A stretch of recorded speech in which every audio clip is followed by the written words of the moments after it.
Muy buenas, bienvenidos una semana más al podcast de Cuaderno de Entrenamiento. En anteriores ocasiones he hablado acerca de qué ejercicios son los que más recomiendo para ciertos grupos musculares, cuáles son los que no. También he hablado acerca del volumen, he hablado de la intensidad, de diferentes técnicas de entrenamiento, pero hoy voy a juntarlo un poco todo en este episodio y voy a hablar acerca de qué necesitamos hacer cuando el objetivo es ganar tamaño. O sea, cómo debe ser la rutina, cuánto volumen hay que realizar, el número de ejercicios, la intensidad, todo esto. Así que bueno, lo he dividido en 5 puntos que considero bastante importantes y si tu objetivo es principalmente, como digo, ese, el ganar tamaño, pues estoy seguro de que te va a ser de bastante ayuda. Así que antes de comenzar, como siempre, os recuerdo que me encontráis en mi web ivyamazares.com. Ahí os he hecho una mano con el entrenamiento para ganar músculo, perder grasa y en definitiva obtener una recomposición corporal. Y si también queréis recibir un contenido adicional a este, cada 15 días escribo una newsletter a la cual os podéis apuntar en lifters.es. Ahí voy contando un poco cómo entreno yo, cómo me alimento, cómo gestiono mi día a día y en definitiva truquillos y anécdotas que os resultarán también de interés. Así que bueno, lo dicho, hoy vamos a hablar acerca de este tema que es bastante interesante, sobre todo si tu objetivo es principalmente ese, ganar tamaño. Hay muchas personas que van al gimnasio y su objetivo, por ejemplo, es ganar fuerza, yo que sé, igual definir, pero cuando el objetivo es puramente de volumen, de decir, bueno, pues voy a hacer una fase en la cual me ponga más grande, ¿no?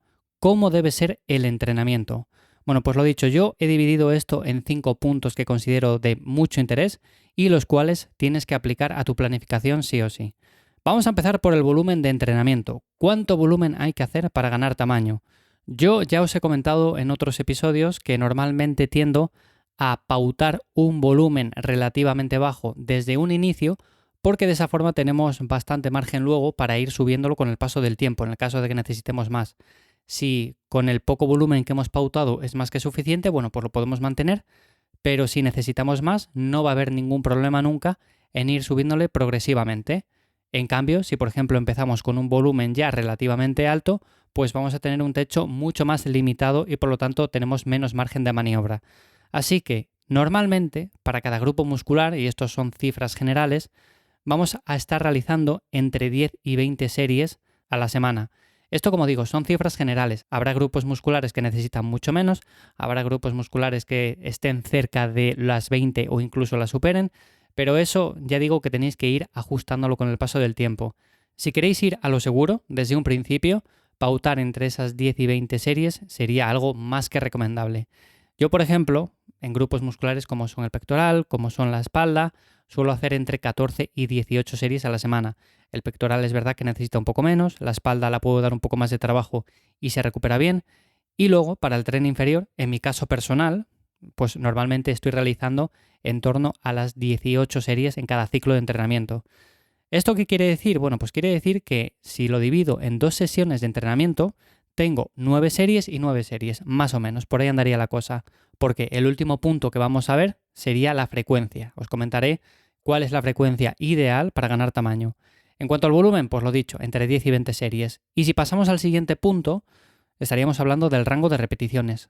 ¿Cuántas repeticiones tengo que hacer en cada ejercicio para ganar tamaño? Bueno, pues sabemos que trabajar entre 1 y 5 repeticiones también sirve para ganar tamaño, pero si lo que queremos es optimizar esto, hacerlo entre 6 y 16, 20 repeticiones es más ideal.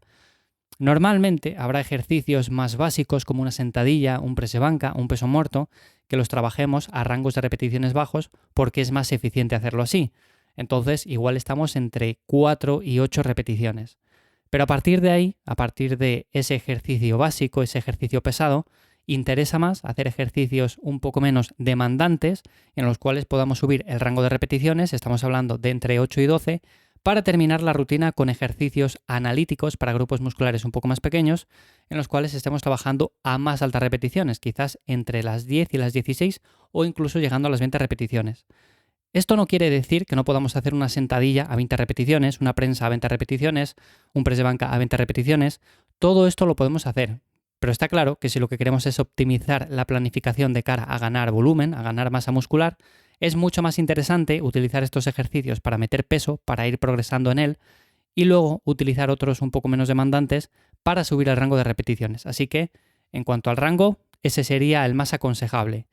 Luego, si nos vamos al tema de la intensidad, pues aquí hay muchas personas que te dirán que hay que entrenar cerca del fallo o llegando al fallo. Es una buena idea, o sea, no te voy a decir que no. Si llegamos cerca del fallo siempre, está claro que vamos a conseguir las adaptaciones necesarias para ir ganando masa muscular. Pero también tenemos herramientas que nos permiten hacerlo de manera un poco más planificada, como son el RIR, y podemos utilizarlo en los diferentes ejercicios para pautar un RIR más o menos alto. Por ejemplo, podemos decir que en un press de banca, en una sentadilla, en un peso muerto, estos ejercicios de los que hablaba antes, podemos hacerlos con un RIR 2, 3, 4, que quiere decir que nos dejamos esas 2 o 3 repeticiones en recámara. ¿Por qué hacerlo así? Pues principalmente porque de esa forma vamos a estar más alejados de la fatiga neural que pueden producir este tipo de ejercicios. Luego ya más adelante, cuando vayamos a ejercicios un poco menos demandantes, con rangos de repeticiones más altos, pues podemos trabajar con un RIR 1 o 2, que quiere decir que dejamos entre 1 y 2 repeticiones en recámara. Y si nos vamos a ejercicios más analíticos, estamos dejando ya un RIR 1 o 0, que significa llegar al fallo absoluto.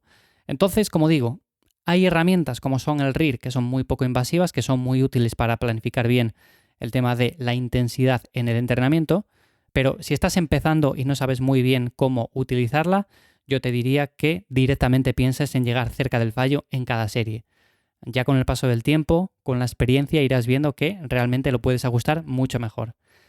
Y luego pasamos directamente a los dos últimos puntos, que sería el número de ejercicios. Aquí esto es muy individual, pero yo siempre opto por hacer entre 3 y 6 ejercicios para cada grupo muscular, elegir los que mejor os vienen a nivel de biomecánica, a nivel de sensaciones, a nivel de que os gusta hacerlo. Entonces, como tenemos multitud de opciones diferentes, no hace falta que vayáis a la típica sentadilla, al típico press de banca, sino que cojáis el ejercicio que más os gusta, con el que veis que trabajáis bien ese grupo muscular y directamente aplicarle intensidad durante unas cuantas semanas. Entonces, como digo, bueno, habría que ver el volumen que estamos haciendo para cada grupo muscular y dividirlo entre esos ejercicios que estamos haciendo. Habrá ejercicios que les metemos un poco más de volumen, otros menos, pero normalmente, como digo, no hace falta hacer 15 ejercicios diferentes, sino que entre 3 y 6 ejercicios para cada grupo muscular suele ser algo que a la mayoría le funciona. Y por último, el último punto sería la frecuencia de entrenamiento. ¿Cuántas veces vamos a entrenar cada grupo muscular a la semana o en cada ciclo?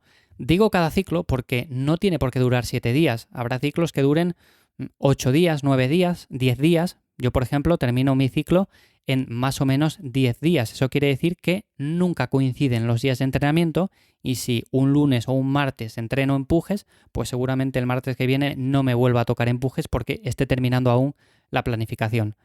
Así que bueno, depende un poco de la rutina que tengáis. Si es una full body de 3 días, se puede hacer perfectamente en una semana. Si es una torso-pierna, pues seguramente también.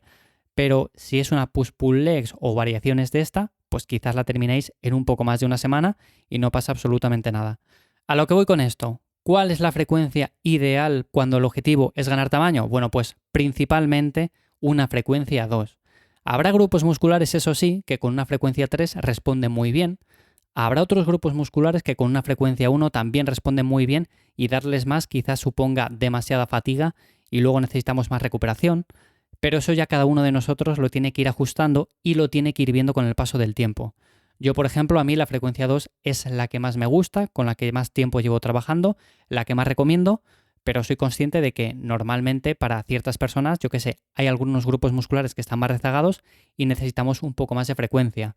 O hay grupos musculares que responden bien a una frecuencia 1, bueno, pues le damos una frecuencia 1 y aprovechamos los días restantes para trabajar esos otros grupos musculares que responden a una frecuencia un poco más alta. Así que bueno, normalmente una frecuencia 2 sería lo más recomendable.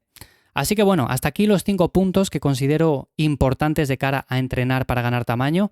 Como veis, hemos visto volumen, rango de repeticiones, intensidad, número de ejercicios y frecuencia. Si aplicáis todo esto, vais a tener una planificación más o menos estructurada, con la cual vais a ir progresando bien. Evidentemente luego va a haber que hacer cambios, luego va a haber que ir ajustándola, pero normalmente con esto es más que suficiente para ir viendo cambios e ir progresando. Así que nada más, hasta aquí el episodio de hoy. Espero que os haya gustado como siempre, que os resulte de interés. Si ha sido así, valoro un montón las 5 estrellas en Spotify, en Apple Podcast, allí donde me escuches. De verdad, comparte el episodio con cualquier persona a la que creas que le pueda ser de interés, porque eso también me ayuda un montón. Y nada más, hasta aquí el episodio de esta semana. Te dejo como siempre los enlaces de interés en las notas del episodio. ¡Chao!